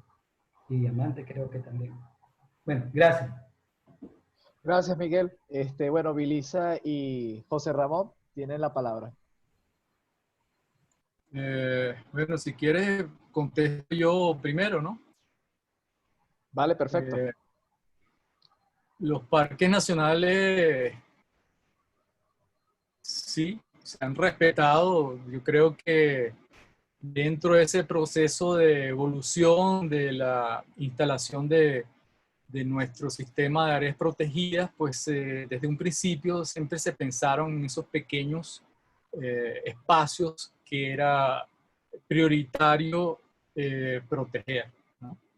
Y obviamente que ese esfuerzo dio sus frutos, ¿no? No quizás como muchos quisiéramos verlo. Realmente creo que falta, bueno, todo el mundo va a encontrar fallas si hablamos sobre eso, y hay que mejorar muchísimo, sobre todo en la educación hacia la gente. La gente, por ejemplo, yo recuerdo que durante mi educación secundaria aprendíamos sobre los procesos y la tecnología de la industria petrolera. Imagino que era común tal conocimiento por tratarse de un país eminentemente. ¿Aló? ¿Hay un eco aquí? Sí, bueno. Imagino que era común tal conocimiento por tratarse de un país petrolero, y visto que también nos convertimos en un país conservacionista por la cantidad de ABRAES diferentes que tenemos 21 tipos de ABRAES diferentes, lo normal sería que todo estudiante conociera al menos las 4 categorías específicas de ABRAES, que pueden considerarse verdaderas áreas protegidas, o sea, que persiguen fines estrictamente protectores y de conservación de la biodiversidad, y son laboratorios para educar a las personas. Creo que dentro de una nueva normalidad, que espero que nos llegue pronto y para la cual vamos a tener que trabajar muchísimo, espero que los parques nacionales se conviertan en las aulas que necesitamos para educar a las personas sobre la importancia de nuestra relación con la naturaleza. Sobre el proyecto de el corredor ecológico marino, existe, bueno, brevemente les voy a relatar lo que pasó en el año 81, creo que fue, no recuerdo bien. La UNESCO hizo unas reuniones en Vietnam y concluyó que dentro del sistema de patrimonio mundial no estaban representadas las áreas marinas, y instaron a los países a nombrar representaciones para esa lista. En este caso, la isla de Bonaire, el gobierno del Reino de Holanda, neerlandés, sugirió la creación de un área como tal, aprovechando su Parque Nacional Marino de Bonaire. Pero esto no tiene sentido si tú no proteges todo lo que te hace conexión, y eso es las islas que están, como ustedes pudieron ver en una de las imágenes, las islas del Caribe Sur, que van desde La Orchila hasta Curazao. Toda esa historia la pueden leer un poco con más detalle en la revista Explora, que en su segundo número publicó un artículo con toda la información y echa todo el cuento con imágenes. Está bien hecho ese artículo. Después les puedo pasar el link para que la lean con más detalle. Pero eso es básicamente lo que se propuso, y obviamente para establecer esa área protegida, ese corredor, se necesitaba que existiera pues propuestas en ambos países. En la época que nosotros comenzamos a estudiar y a trabajar esta propuesta, hubo varias personas que alegaron que eso influía, que eso afectaba nuestra soberanía. Y nada más errado, porque existe un tratado de delimitación, una raya en un mapa, que de este lado es de Holanda, de Neerlandia, y de este lado es de Venezuela. Así que no hay una afectación de la soberanía. La soberanía se está afectando porque si agarran botuto, que está en veda, o langostas fuera de la veda, o inclusive el pepino de mar, y lo vendes en Bonaire, en Curazao, ahí sí estás afectando a la soberanía. Entonces, para Venezuela siempre fue ese proyecto una situación de ganar-ganar, porque si imaginamos que nunca llegásemos a formar parte de la lista de patrimonio mundial, que es uno de los objetivos, Venezuela ganaría un parque nacional en el archipiélago de las aves que se lo merece, porque desde los trabajos ese archipiélago estaba contemplado para su protección. Y por otro lado, la Uchila, que muchos han dicho, no se metan con la Uchila, que es una base militar, pero bueno, el refugio de fauna de Isla de Aves ahí arriba, ¿qué es? Es un refugio de fauna. Y qué mejor que tener una base militar, un puesto ya cuidándolo. Entonces, nunca se vio ningún problema, por lo menos desde nuestro punto de vista. Esas son las proposiciones. Muchas gracias.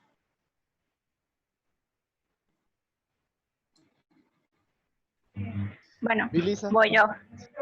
Gracias, profe Miguel. El profe me dio clase en la Universidad del Zulia mientras hice mi pregrado. Una de las razones por las que trabajo con áreas protegidas y en tierra con bosques. Bueno, profe, estoy con el sur del Orinoco creo que por casualidad, ¿no? Desde la Asociación Nacional de Ecología iniciamos en el 2016, después del decreto de la Comunidad del Orinoco, con la preocupación, reunimos a diferentes especialistas, sacamos una primera edición especial y a partir de ahí, pues quedé conectada con esta problemática y desde la sociedad lo que hemos estado haciendo es compilando, documentando y informando a la ciudadanía en pro de dar a conocer la problemática, en pro de crear una discusión y generar información de calidad para que cada persona pueda establecer un criterio propio de qué actividades se deben o no hacer al sur del Orinoco y cómo hacer las diferentes actividades. Bueno, eso por ahí.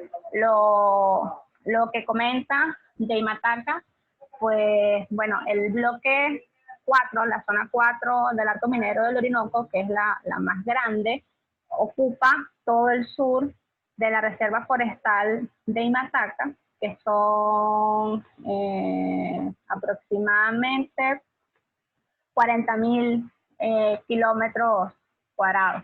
Y es en esta área en donde se han otorgado la mayor cantidad de concesiones y se han creado diferentes empresas mixtas entre el Estado venezolano, China, Rusia, Irán y diferentes países.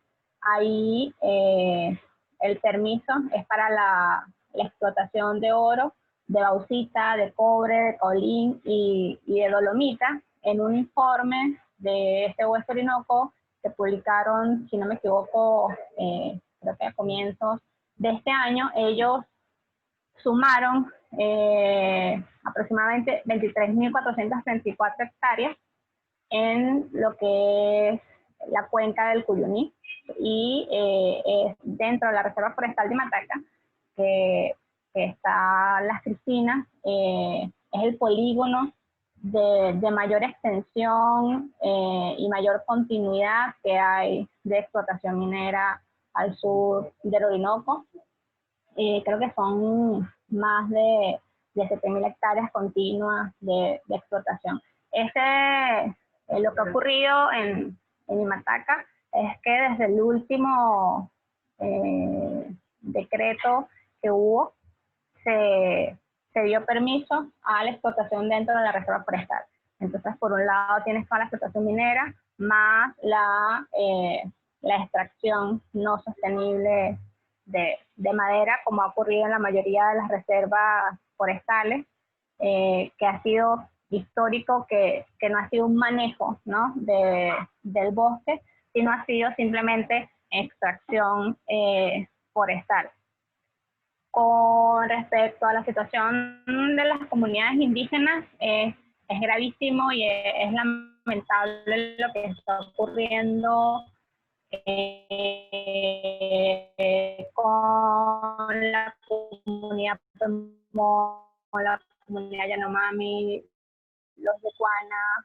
Ha habido un desplazamiento de estas comunidades tanto fuera de su territorio histórico como fuera del país. Muchos se han desplazado a Brasil para poder tener acceso a seguridad, porque en Amazonas y la disidencia de las FARC en Bolívar toda la violencia que ha generado la actividad minera, donde se han sumado más de 20 masacres en los últimos 20 años. La última en Icabarú, que es el bloque 5, el bloque especial del arco minero del Orinoco, y Rito en una entrevista que hicieron dijo algo bastante conmovedor. Ella dice, además de compañeros, de las minas, de la erosión de nuestra cultura, nos tenemos que preocupar en que no tenemos generación de relevo, porque los jóvenes no están aprendiendo de los viejos porque están en las minas o porque se están yendo del territorio.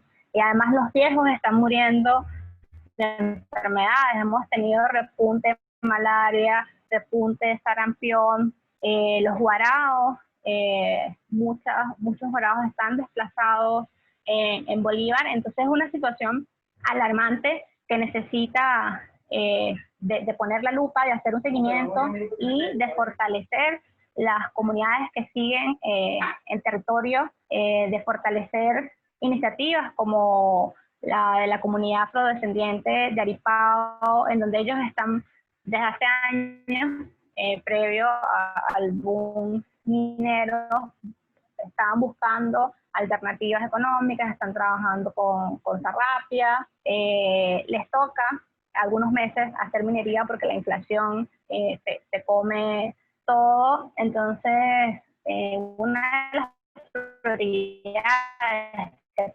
tenemos que tener para la recuperación de amplio territorio es, bueno, indígena, de recuperación, de regreso a su territorio, de valorización de su cultura, de valorización de ese conocimiento que tienen del territorio, y todos los planes tienen que ir de la mano de ese conocimiento ancestral, de ese actor que es un actor fundamental de la dinámica social y también de la dinámica ecológica, porque ha intervenido en los procesos ecológicos del sur de Orinoco, y hay una gran deuda con todos los pueblos indígenas.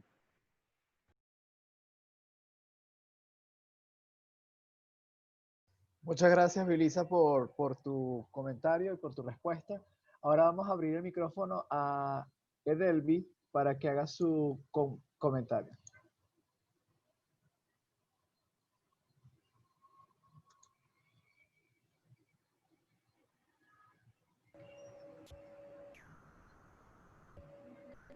Buenos días, muchas gracias, Freddy. Muchas gracias a todos los participantes y expositores. José Ramón, voy a leer la pregunta que había hecho por el chat para ti. Quizás comentaste un poquito sobre la primera, pero igual la voy a leer. Te pedía, por favor, comentar sobre la gran vulnerabilidad que experimentan todas nuestras áreas protegidas marino-costeras en cuanto a 3 aspectos, ¿ok? Primero, el tráfico ilegal de vida silvestre doméstico e internacional, como lo que está ocurriendo hace 2 o 3 años atrás de manera intensificada en el Parque Nacional Archipiélago Los Roques. Segundo, el aspecto relacionado con el narcotráfico que ocurre en el Parque Nacional Mochima y en Península de Paria, solo por mencionar 2 de nuestras áreas, pero donde esto está trayendo unas graves consecuencias al ya escaso nivel de manejo de estas áreas protegidas. Y por último, la vulnerabilidad y riesgo generalizado en todas nuestras áreas protegidas a los derrames petroleros. Gracias de antemano y reitero mi agradecimiento a los ponentes y organizadores. Gracias, Edelvi. Bueno, abrimos el micrófono a José Ramón, por favor. Gracias. Y gracias, Edelvi.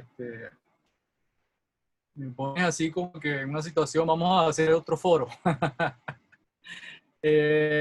Obviamente que es preocupante esa vulnerabilidad que estamos viendo, que están experimentando todas nuestras áreas protegidas marino-costeras, ¿no?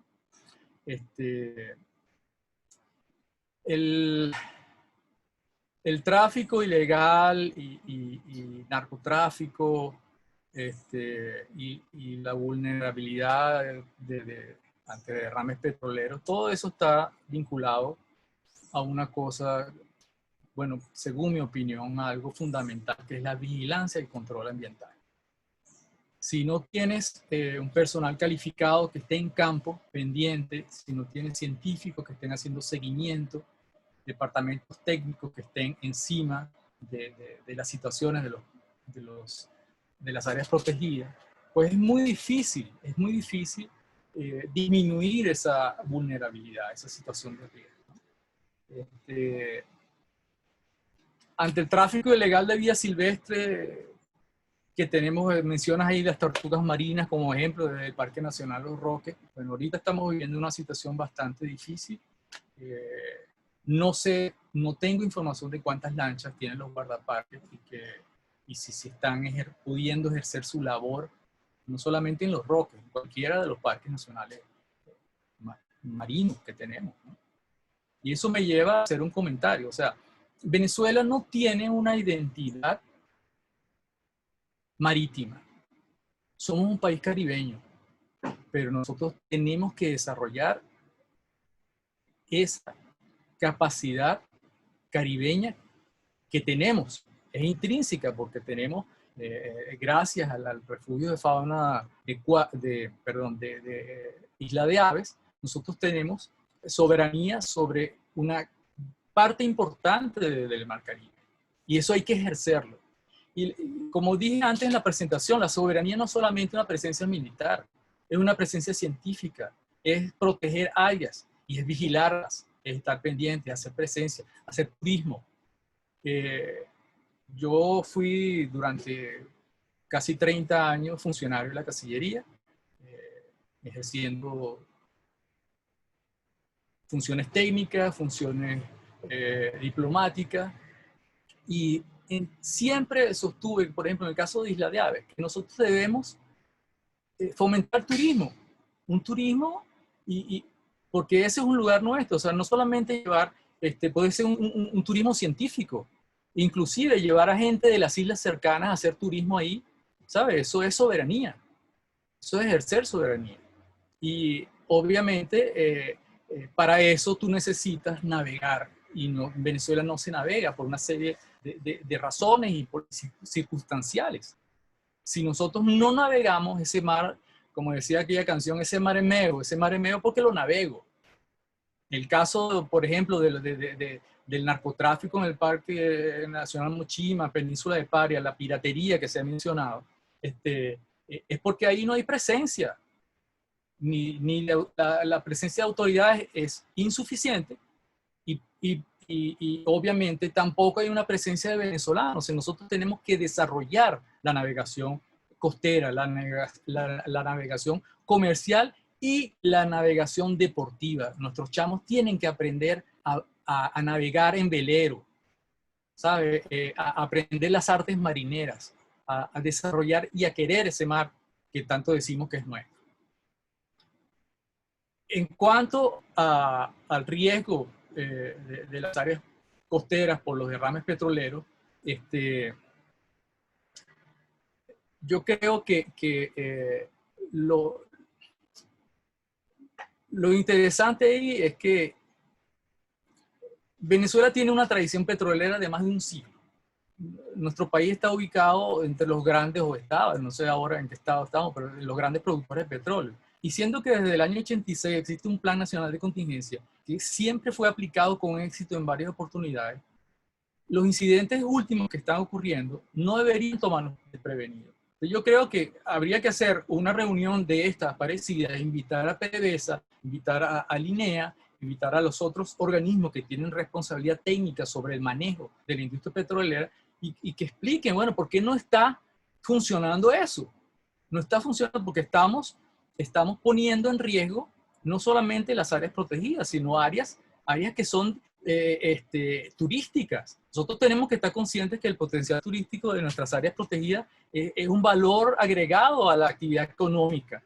Y no podemos darnos el lujo de colocar en peligro su valor ecológico, que sustenta precisamente esa actividad turística. Además de todas las comunidades locales que se benefician de la pesca, los servicios, y no podemos tratarlos así como una mera commodity, ¿no? Yo creo que Venezuela no le queda otra sino que transformarse en un país marítimo. Tenemos naciones pequeñas, vecinas, que están bastante adelantadas, se han desarrollado. Por ejemplo, a mí me invitaron a dar un curso sobre manejo integrado de zonas costeras en Colombia en el 2004. De allí para acá, Colombia ha desarrollado un programa de manejo integrado de zonas costeras que muy ambicioso, y realmente nosotros tenemos que ver ese tipo de ejemplos. Nosotros tenemos que poder llegar a instaurar un programa así. Y aprovecho para contestar una pregunta que vi aquí en el chat antes que la haga, ¿no? Que dice, Miguel Antonio Flores preguntó que de llegar a ser aprobado el plan de ordenamiento de gestión integrada de zonas costeras, estaríamos en presencia de la creación de una institución con personal capacitado para el manejo, o le asignaríamos competencia a las gobernaciones o INPAR. Bueno, en realidad, ojalá que se pudiera crear una institución con personal capacitado para el mar, ¿no? Hay países como Portugal, Francia, que tienen ministros del mar, ministerios del mar. En el caso de Portugal, el ministro del mar es un oceanógrafo. No me estoy lanzando para ninguna candidatura todavía, pero eso es una buena señal.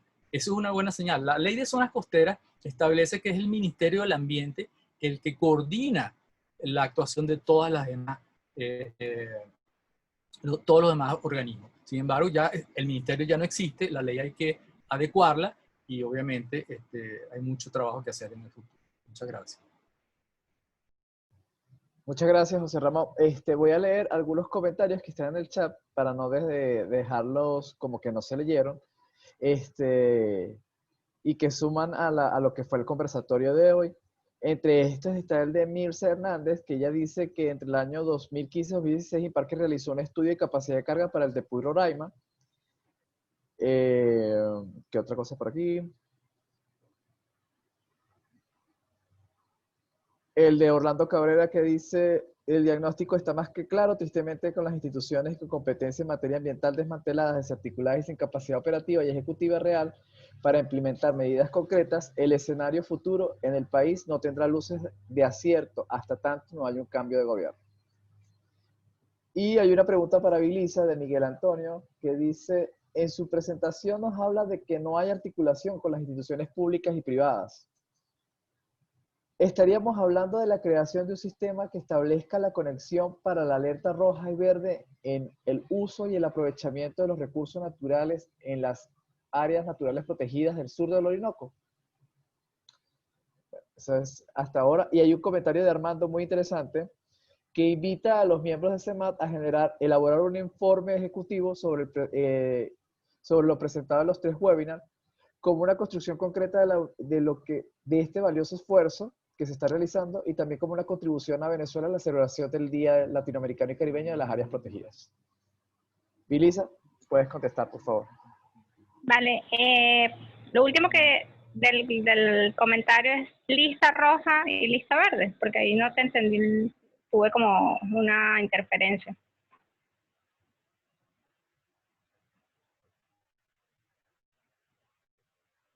Dame un momento ya.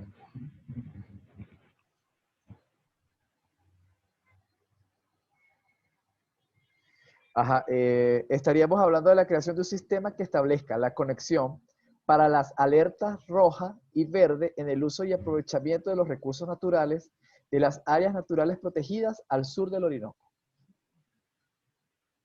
Bueno, yo creo que la articulación de los diferentes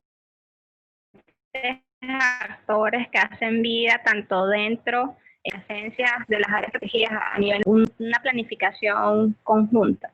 Eso sería una gestión integral en donde se pueda analizar cuáles son las necesidades del área protegida, las necesidades en cuanto a cómo se puede cumplir con el objetivo de guardería y control, tomando en cuenta los diferentes servicios ambientales y los diferentes actores que hacen vida, y también incluso cómo estos pueden intervenir directamente en la gestión. A lo largo de los años de las áreas protegidas hemos tenido que diferentes universidades e institutos de investigación han liderado el levantamiento de información en diferentes áreas. Sin embargo, esta información no ha sido en todos los casos utilizada para la planificación o utilizada o implementada en el caso de aquellas que están relacionadas más con ecología pesquera y información que pueda ser de uso directo para el aprovechamiento sostenible de los espacios. Entonces, efectivamente, hacia eso tenemos que ir, hacia esa gestión integral en donde la generación de la información, la planificación, tiene que ser conjunta y tiene que ser continua, que independientemente del cambio en el poder ejecutivo, en el poder gubernamental, y los cambios que existan de directores, de ministros, no afecten el objetivo, porque el objetivo tiene que ser perdurable. Entonces, para eso necesitamos una identidad institucional, necesitamos un compromiso de las diferentes instituciones que hacen vida. Necesitamos cumplir con una gestión participativa en donde sí podamos desconcentrar y tener diferentes formas de gobernanza dentro de las áreas protegidas para hacer factible el cumplimiento, la gestión y el preservar estos espacios. Entonces, para poder cumplir con ese deber y derecho que tenemos los ciudadanos a nivel personal y a nivel de asociaciones, de instituciones, entonces hacia allá tiene que ir esa gestión de las áreas protegidas, en donde las alertas tempranas de ilícitos ambientales pues puedan ser manejadas por las comunidades, por gobiernos locales, por instituciones locales que estén cerca y que estén en conocimiento de la gestión del área. Muchas gracias, Vilisa. Bueno, ya no hay más preguntas, sino algunos comentarios de felicitación.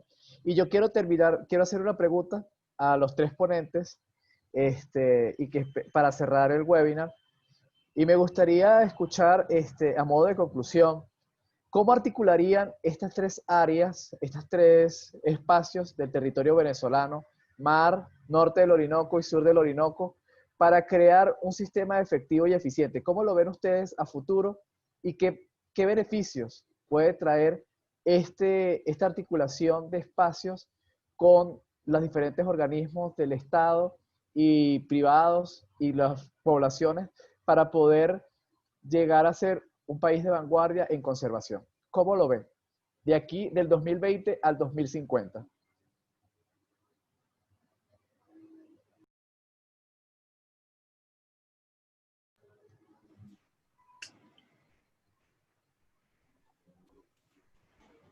Aló, Fred.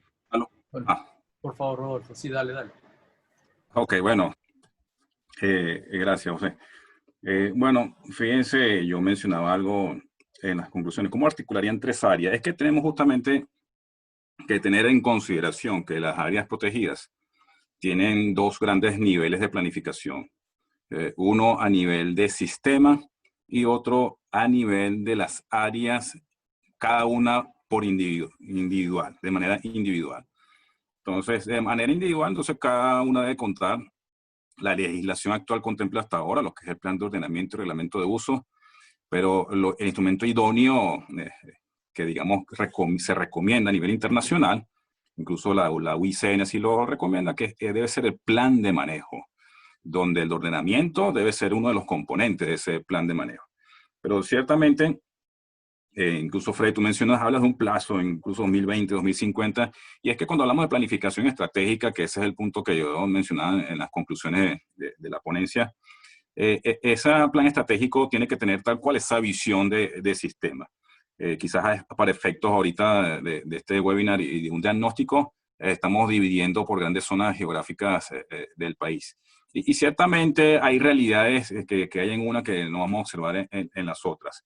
Pero justamente el plan estratégico tiene que ver ampliamente eso y tiene que, digamos, tener una gran consideración en cuanto también a actores que participen en su elaboración, no solamente actores institucionales, sino también otros actores de la sociedad civil. Debe tener una amplia consulta.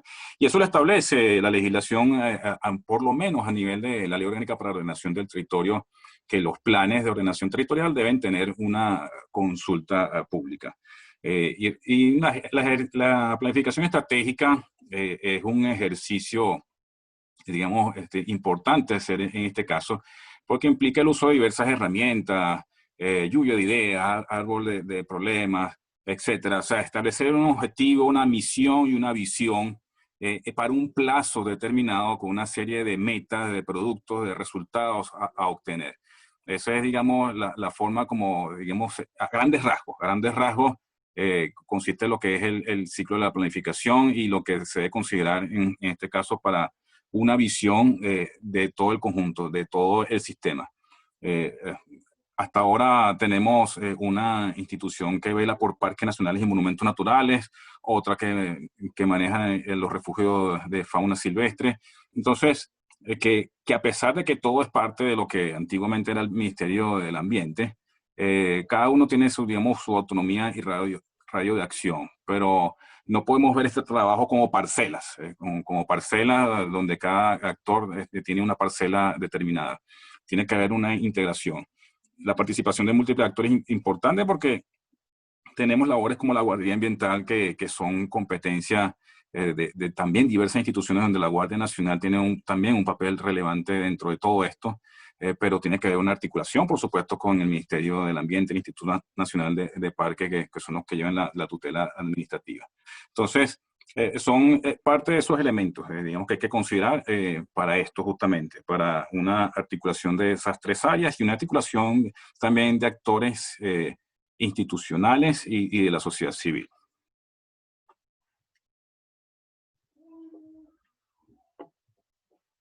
Ahora sí, José Ramón, adelante. Ok, gracias.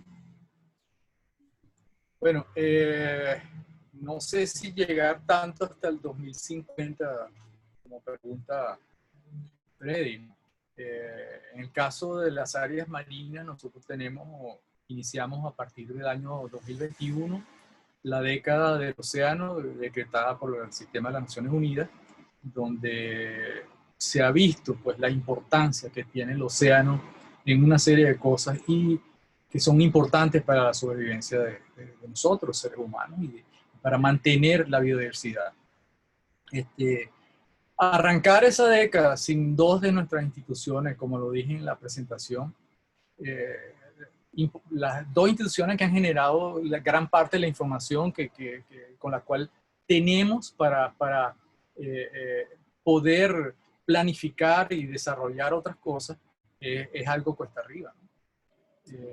Sin embargo, nosotros vamos a tener que enfrentar ese desafío. Tenemos que volver a construir un instituto oceanográfico y así como la Fundación Científica Los Roques, tienen que existir nuevas iniciativas para desarrollar las ciencias del mar, que son la base para la conservación de la naturaleza. Por otro lado, obviamente que las instituciones encargadas de la vigilancia y control tienen que ser reforzadas, ser rediseñadas, tienen que ser equipadas, capacitadas, y eso es un estímulo que tiene que ser realizado. Por otro lado, las áreas protegidas, no solamente las áreas marinas, todas las áreas protegidas tienen que ser aprovechadas como laboratorios de educación. Ya se hizo mucho trabajo en educación ambiental, pero pareciera que nunca se llegó a aplicar. Entonces, como en la escuela, pues si tú no aprendes algo, necesariamente tienes que repetir el año, tienes que repetir el curso. Y así nos está pasando en muchas otras cosas. Hay que aprovechar los parques nacionales, las áreas protegidas, como laboratorios de educación para nuestros niños y nuestros jóvenes. Ya nosotros estamos así como que saliendo. Muchas gracias.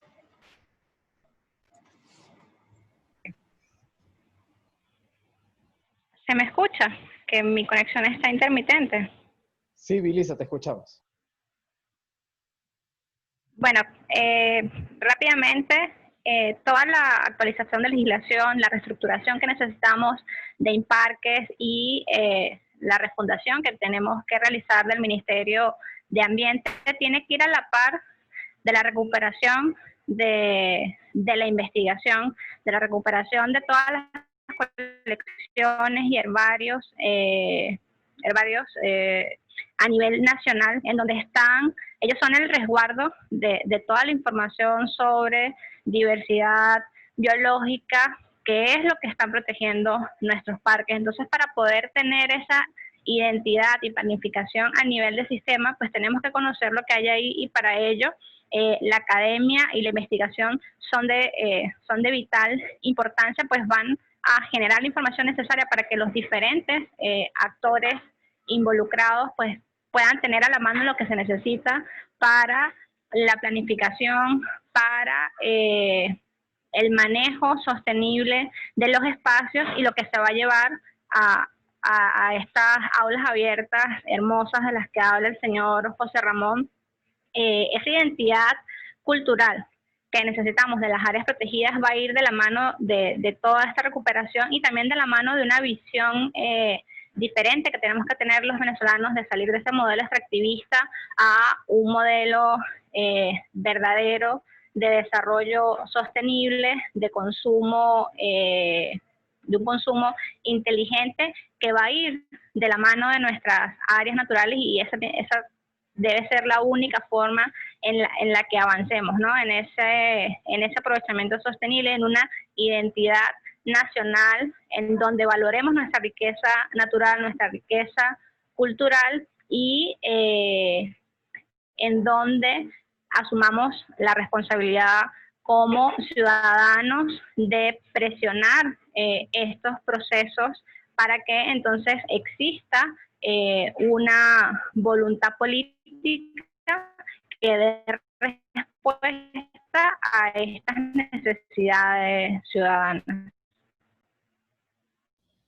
Muchas gracias a los tres ponentes, los felicitamos por sus presentaciones, tanto a Ramón, a José Ramón, a Rodolfo y a Vilisa, agradecidos por tan excelente presentación. Y bueno, invitados y agradecidos también a todas aquellas personas que participaron como asistentes, porque bueno, es un tiempo que se tiene que invertir para estar en esta actividad. También les invitamos a participar en el próximo webinar, que será el miércoles 21 a las 10 de la mañana. Seguiremos hablando con Jorge Naveda y con mi persona, Freddy Parada, que estaremos en el próximo webinar. Y bueno, sigamos celebrando las áreas protegidas. No solamente diciendo que estamos de fiesta, sino también educando y llevando el mensaje de que existen áreas protegidas que dan recursos y que apoyan y ofrecen servicios ambientales para poder seguir subsistiendo y viviendo en este país. Gracias a todos y bueno, que tengan un buen provecho y feliz día. Que tengan feliz inicio de semana. Hasta luego.